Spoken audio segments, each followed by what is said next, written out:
బారదాని ఇయ్యాలి, కొనుగోలు కేంద్రాలు వేగంగా కొనుగోలు ప్రక్రియ పూర్తి చేయాలని ప్రభుత్వం, జిల్లా కలెక్టర్లు దీన్ని మానిటరింగ్ చేయాలి.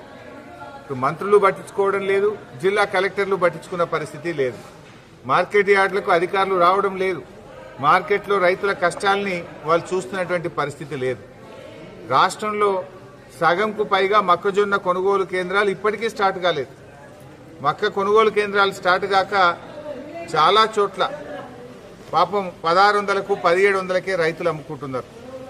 నేను మొన్న మహబూబ్ నగర్ జిల్లాకు పోయినప్పుడు నాగర్ కర్నూలు ప్రాంతంలో రైతులందరూ నా దగ్గరకు వచ్చి మా జిల్లాలో మక్క కొనుగోలు కేంద్రాలు ప్రారంభం కాలేదు, 1600-1700కే అమ్ముకుంటున్నామని చెప్పి నాగర్ కర్నూలు, మహబూబ్ నగర్ జిల్లా రైతులు నా దృష్టికి తేవడం జరిగింది.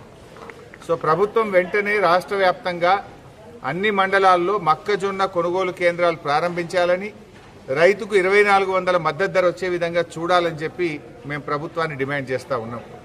ముఖ్యమంత్రి పంట మార్పిడి చేయమని డైలాగులు కొడుతున్నాడు. మరి పంట మార్పిడి చేసి మక్క బండిచ్చిన రైతుల మక్కలేమో కొనే దిక్కులేదు. నువ్వేమో మా ఊరికి అందరూ వడ్లొద్దు, మక్క బండియింది, సన్ఫ్లవర్ బండియింది అన్నావు. ఇటు సన్ఫ్లవర్ బండిస్తే దీన్ని కొనే పరిస్థితి లేదు, అటు మక్క బండిస్తే కొనే దిక్కులేని పరిస్థితి ఉన్నది. ప్రభుత్వం కావాలనే ఆలస్యం చేస్తున్నారా? రైతుల పట్ల ఎందుకు ఆ నిర్లక్ష్యం?